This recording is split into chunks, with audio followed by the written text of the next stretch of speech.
All right, so I've got two cameras set up. I feel kind of weird, kind of ducking down, but hopefully you'll get the idea of why. Your next project that you're going to be working on, so this week, what you're going to be working on, are going to be drawings of the most difficult thing on the planet to draw. Okay, no, not horses. That's second most difficult thing on the planet to draw. The most difficult thing on the planet to draw are hands. Okay. There's no easy way around it. You just got to learn how to do it. And they're great objects that everybody can look at and go, hey, that doesn't look right. But nobody can tell you, okay, I shouldn't say nobody, I can tell you. The majority of people can't tell you what's wrong with that drawing of the hand, but they'll be able to tell you that hand doesn't look right. Okay, so I'm going to show you the basic setup of how you draw a hand. And what it needs to, what you need to understand is that it has to be broken down into basic shapes. So like, in Art 1, whenever I was hammering all those things about cubes and cylinders and all that, this is the kind of stuff that you need to apply it into. It would be something very difficult like a hand. Okay, so when you are drawing a hand, no, you're not going to go with the most easy process and just do a paper, don't do a paper turkey for me or a hand turkey thing. What you're going to do is you're going to try to give a little bit of a change or a little bit of shape. So right now the overhead hopefully can pick that up. Yeah, there we go. So that's going to be the shape that I'm going for.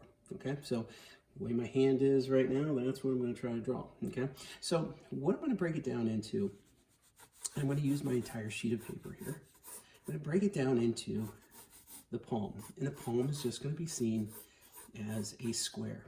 Now, off of that palm come all the different digits, okay? And what I'm going to do is I'm going to try to segment them up as best I can.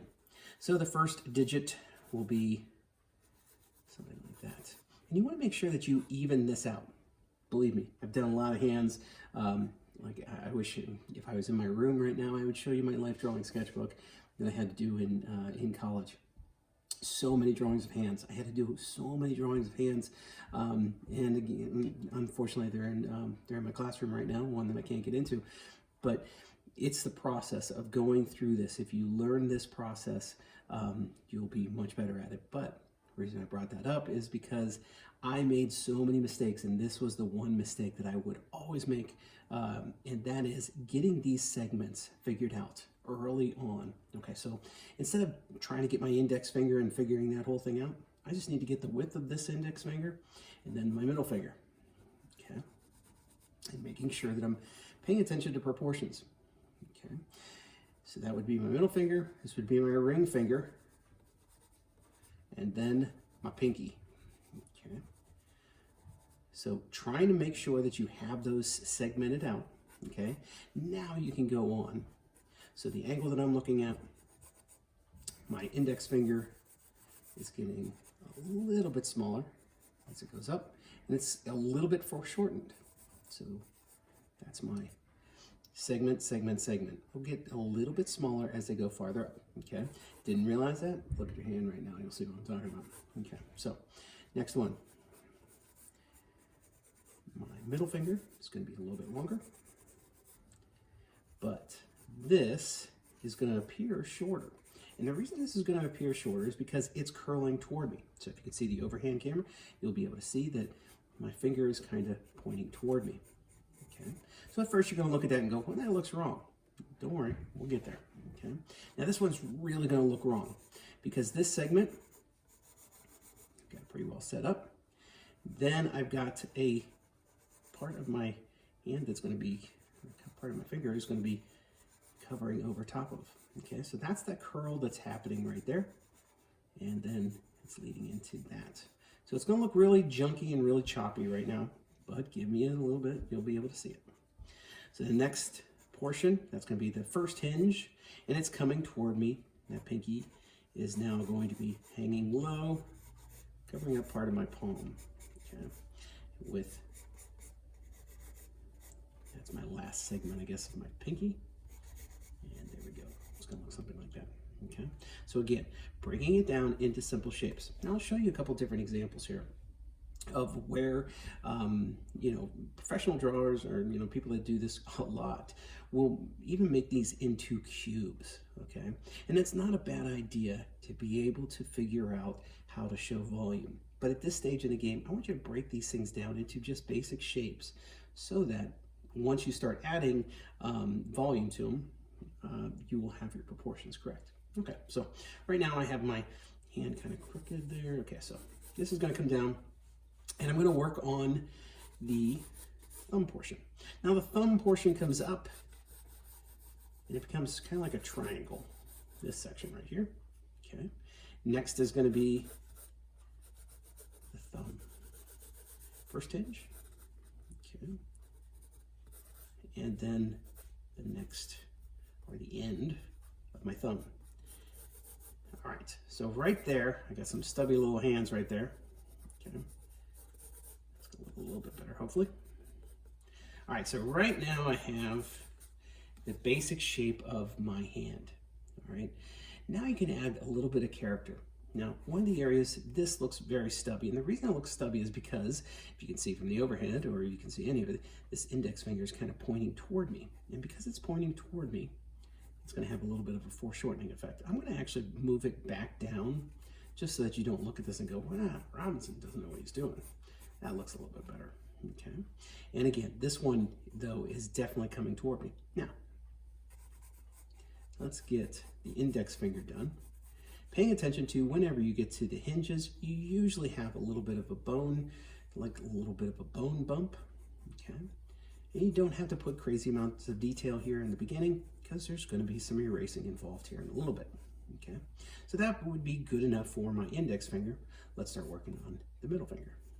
Now that middle finger is, like I said, it's coming toward me a little bit, and because it's doing that, it's going to have a little bit of a rounding here, and then because I don't even see the fingernail, but I do see where it's kind of pointing toward me.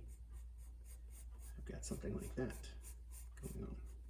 Okay, it's coming down, something like so. Come to my ring finger. Now the ring finger, I see my nail. I'm doing something like that.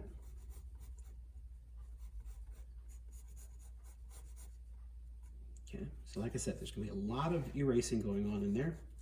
And then same thing here. My ring finger, my pinky, it's going to have fingernail, doing something like that.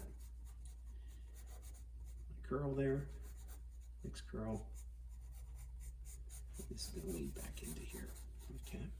Now, all the different wrinkles in here, wow, the wrinkles are really going to show some volume. So reading my palm right now, you can see some of those and show the fact that you have ins and outs going on here. Okay. And the more volume that you put in here, the better it's going to be. Okay. The more you show this curve indent and this pudgy little part of my thumb and the little skin that hangs down, the more stuff like that that you add in, the better this is going to be. Okay.